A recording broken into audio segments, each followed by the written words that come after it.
ধাৰণ কৰেছে আৰ দেড় মাস থেকে দুবছৰ কৰিব আজি দুবছৰলৈকে আজি তাৰমানে কেন্দ্ৰীয় এবাৰো সে পক্ষে বৈঠক আৰম্ভ নকৰে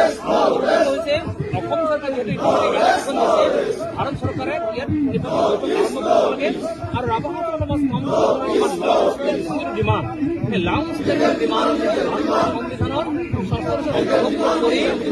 তাত সেই অঞ্চলটোৰ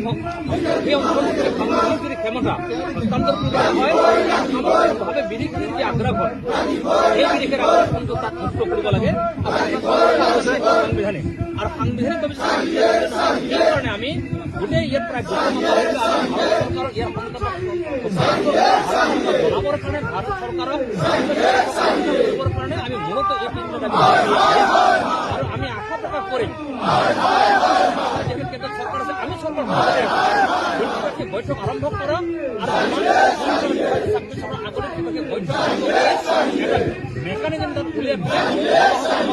সাংবিধানিকভাৱে অন্তৰ্ভুক্ত কৰা